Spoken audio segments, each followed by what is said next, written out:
Okay, so before we proceed with examples on how to use yung ating impulse momentum theorem and our idea of momentum, let us look at first this one useful tool na pwede natin gamitin in solving problems.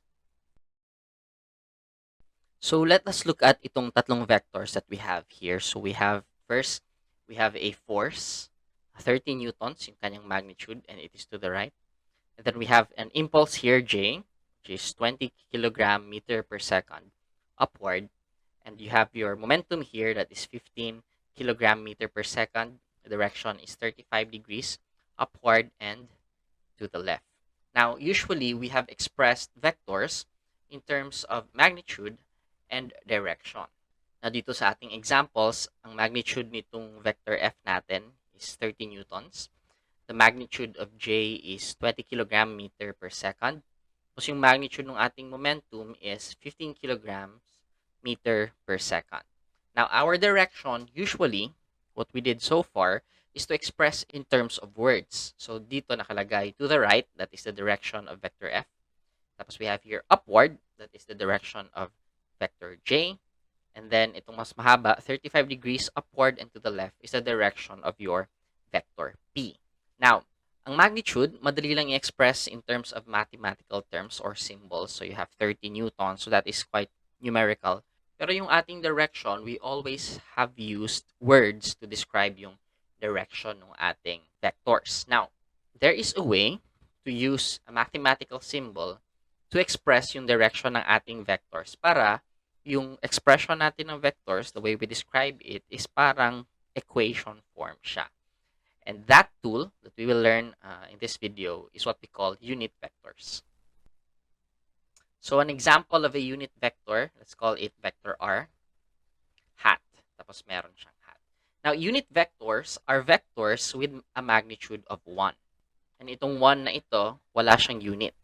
So this is unitless or dimensionless. The way we write unit vectors, nilalagyan natin ng hat dito sa taas. Okay, so we also call this hat. So if you see a symbol na merong hat sa taas, that is probably a unit vector. And we know na it is a vector of magnitude 1. So why is this useful? Now let's consider first, siguro meron kang vector R. And then yung magnitude ng vector R na ito, we usually express that as R. Now, say you have a unit vector, same direction as R. Pero since this is a unit vector, its magnitude is equal to 1. Now, a quick review. What happens to vectors when we multiply it with scalar values? So, suppose gusto natin malaman ano kayang itsura ng twice nung r hat. So, if we multiply 2 doon sa ating r hat, what will happen to that vector? Now, simply, what will happen is we will multiply itong value natin na scalar 2, multiply natin sa magnitude ng r hat.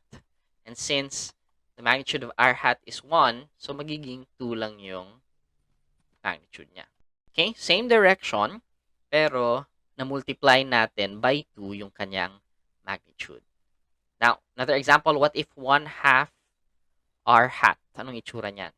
So again, same direction, pero na-multiply yung magnitude with 1/2. So, hindi na 1 yung magnitude niya.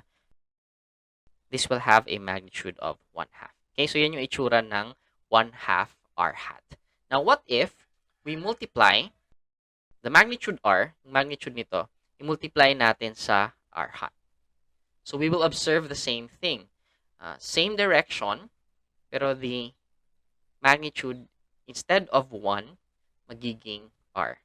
So you see yung usefulness ng ating unit vectors. If we multiply a value doon sa ating unit vector, automatically yan yung magiging magnitude. So we multiplied 2 here, the magnitude is 2. We multiplied 1/2 here, the magnitude is 1/2. So if we multiply r here, ang magnitude na makukuha ng resulting vector is also r. Now, kanina sinabi natin na r hat and r is in the same direction.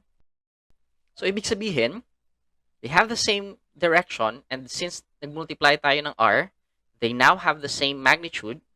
So actually, this vector here, r times r hat, is equal to our original vector r. So, same lang sila na vector. Now, this is interesting because now we can rewrite vector r as vector r equals r, which is yung magnitude ng r natin, and our unit vector r hat. Now, kanina, di ba, we've been describing the direction of our vectors in terms of words. Now, if you look at this expression here, r is now the magnitude of our vector r, and our unit vector r hat will now represent yung direction. Okay? So, as you've seen, dahil 1 lang yung magnitude ng unit vectors, whatever scalar you multiply to it, it will automatically become its magnitude. So, what is preserved sa ating unit vector is the direction. And that's the usefulness of unit vectors. So, ngayon, pwede na nating express yung ating vector in terms of a mathematical value for magnitude and a mathematical symbol for our unit vector. So there are two useful unit vectors if you are working in 2 dimensions. So let's draw an axis first. So suppose this is your 2 dimensions. So we will represent that in terms of the x-axis and the y-axis. So yung first useful na unit vector na pwede natin gamitin is the unit vector I hat. Okay? So I hat is the unit vector that points to the positive x direction. Okay, so kung i-draw natin siya dito sa ating diagram, so it is pointing at the positive x direction. So this is our I hat. And since unit vector siya, its magnitude is 1. So that is I hat. Now, another useful unit vector in 2 dimension is j hat. So j hat is the vector that is pointing to the positive y direction. Okay, so sa diagram natin, ang direction niya is papunta sa positive y. So this is now our j hat. Now, since this is a unit vector, ang magnitude niya is 1. So itong dalawang unit vectors na ito, I hat and j hat, is useful when we are solving problems in 2 dimensions. So to illustrate that, say you have a vector s. Okay? So yung x component ng ating vector s is the x value at this point here. Yan yung x component. And the y component is the y value at this point here. That is sy. Now, what if we multiply the x component sx dun sa ating first unit vector I hat? Now, again, our unit vector I hat is pointing to the positive x direction. Tapos, ang magnitude niya is 1. So, siguro ito yung I hat. Now, if we multiply s sub x or yung x component to that unit vector, we get this vector here. So, ito ngayon yung ating sx times I hat. Now, what if we multiply this time yung y component sa ating j hat vector? Now, the j hat vector is the vector pointing to the positive y direction. So, this is our j hat. Now, if we multiply natin yan sa s sub y, we get this vector here. So, itong vector na ito, that is our sy j hat. Now, pwede natin to i-move. If this is sy j hat, then if we draw another vector here, itong vector na ito, this is also sy j hat. Okay? Now, notice, meron tayong tatlong vectors dito. You have sx I hat, and you have sy j hat. You have our original vector here, s. Now, if you look at the diagram, you can actually see na if you add sx plus I hat, kasi add natin siya sa sy j hat, so actually we are performing a head-to-tail method dito. Sx plus I hat, tapos dinikit natin yung sy times j hat, we actually get our original vector s. So this is interesting. It means that for any vector s, we can rewrite yung vector na yon in terms of its x component times our I hat na unit vector. Tapos you have its y component times our j hat vector. Okay, so this is useful to know kasi pwede natin itong gamitin sa problems if we want to express vectors in terms of I hat and j hat. Now, with that, let's go back to our original vectors and try to use yung ating I hat and j hat to simplify yung pag-write ng vectors na yun. So ito yung first vector natin kanina. The magnitude is 30 newtons. Tapos yung direction niya is to the right. Now, how do we use I hat or J hat or both to simplify yung pag-express ng vector na ito? So recall, ang ating I hat is the unit vector papunta sa positive x. So if you have ganito na axis, then I hat will point to the right. So this is I hat. Now, what if we multiply yung magnitude, 30 newtons, multiply natin siya sa I hat. So, ang itsura niya is a vector that is pointing to the right, kasi to the right yung ating I hat, and has a magnitude of 30 newtons. Now, that vector has a magnitude of 30 newtons and pointing to the right. That is simply our vector F. Okay? So, we can rewrite yung ating vector F as F equals 30 I hat Newton. Notice na nilagay ko sa last yung unit ng ating vector. So, para lang yan mas malinis. So, now we have written yung ating vector F in a more compact form. Hindi na natin kailangan ng words. Okay, let's do that dun sa second natin na vector. So, ito yung second na vector natin kanina. Yung magnitude niya is 20 kg meter per second. And the direction is upward. So, recall, ang ating J hat, again, kung ganito yung axis natin, this is X and this is Y. Our J hat is the vector pointing upwards. So, that is J hat. Now, what if we multiply yung magnitude 20 kg meter per second doon sa ating J hat? Anong itsura niyan? So, it will have the same direction, but it will have a different magnitude, and the magnitude is 20 kg meter per second.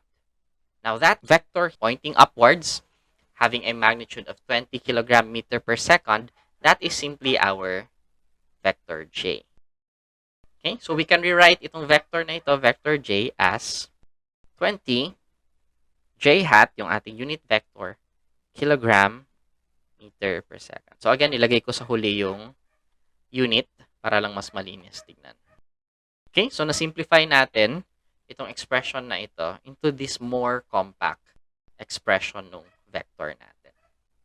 Now, finally, let's try yung last natin na vector. So, ito yung third vector natin kanina. So, it has a magnitude of 15 kg meter per second. Tapos, yung direction niya is 35 degrees upward and to the left. So, medyo complicated ito. So, let's draw first yung vector. This is the x-axis. This is the y-axis. So, our vector P is upward and to the left. So, pag ganito siya.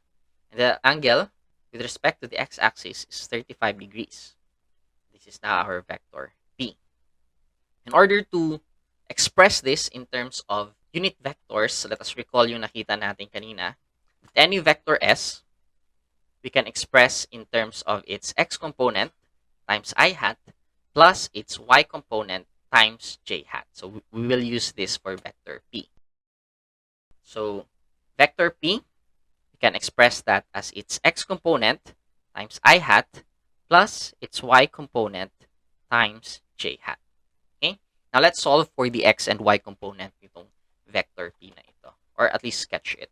Okay, so ang y component niya is the value of y at this point here. This is py. Let's use yung na-learn natin last time on how to solve for the x and y component. So, we will put yung magnitude p. Tapos, since hindi siya adjacent, hindi siya nakadikit sa angle, we will use sine.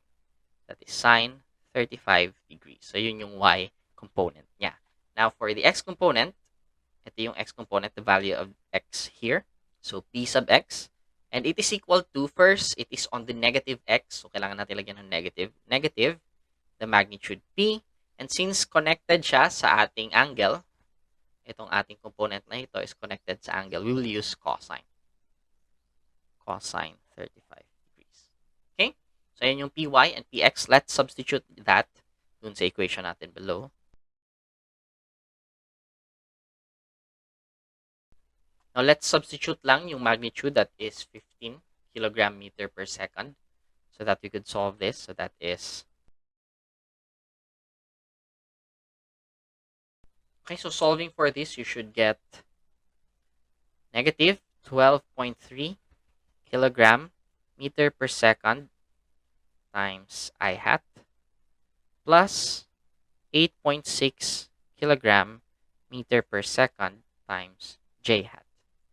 Now, to simplify this, gusto kong ilagay yung ating units sa last part. So, I will factor that out. So, you'll have a momentum P equals negative 12.3 I hat plus 8.6 j hat. As nandito yung ating unit, kilogram meter per second. So, this is how we express yung ating momentum P in terms of unit vectors. So, na-change natin from this form here, kailangan natin i-write into words yung kanyang direction. Simplify natin to this form. Now, this is not very short compared dun sa mga answers natin kanina. Pero this will be very useful in solving kasi if you add this to the other vectors, you'll have values na merong I hat and j hat, and that will serve like a variable. So you can group together all I hats and j hat. This tool here, using unit vectors, is very useful in solving problems in physics.